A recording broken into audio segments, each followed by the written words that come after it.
County Animal Shelter has been a no-kill shelter since 2017, but now the people in charge say they may have to change that policy. ABC4's Northern Utah correspondent Kate Garner has more on what they're doing to try and stop this from happening. The shelter tells me they are facing a crisis as they continue to get dogs and cats coming into the shelter much faster than they can get them adopted out. We're going to have to choose to euthanize, which is something that goes against our grain, but we have no other choice. Lisa Weiss says the shelter is way over capacity with more than 100 dogs and 240 cats. On September 26th, a handful of the longest residents will be put down. It's very hard for our employees. A lot of them will probably, get compassion fatigue. It is a real thing where we care for these animals. We truly do care. We work with them, and then all of a sudden we have to euthanize them because we have no space. It's incredibly hard on our mental state. She says 15 dogs will see that fate if not adopted.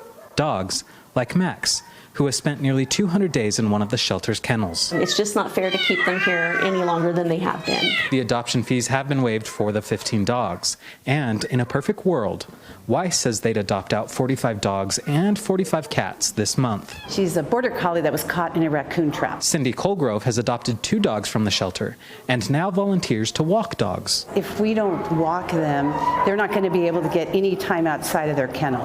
And they really just need to get rid of some of their energy and to get outside and get the sunshine. She's devastated by the overcrowding that's happening. If you want to give back, I highly recommend volunteering at the shelters and to adopt dogs and cats from here. Which is exactly what full send-only dog training does by giving the shelter dogs play dates. The dogs socialize with each other, get used to each other, fix some of their excitable issues since they spend so much time in the kennels. They're not bad dogs. They are phenomenal dogs. I have met some of the sweetest, most compassionate, most loving dogs of all types. It's just really upsetting when you think about it, and it's not because the shelter's not trying. It's just because we literally don't have the hands to help all these dogs. They were somebody's animal at one point. A lot of times we don't know whose animal it may have been, but they were somebody's pet. So they are nice dogs. For the dogs facing euthanization, their fees have been waived for people to come and adopt them. The shelter tells me they also have a bunch of cats whose fees have been paid or waived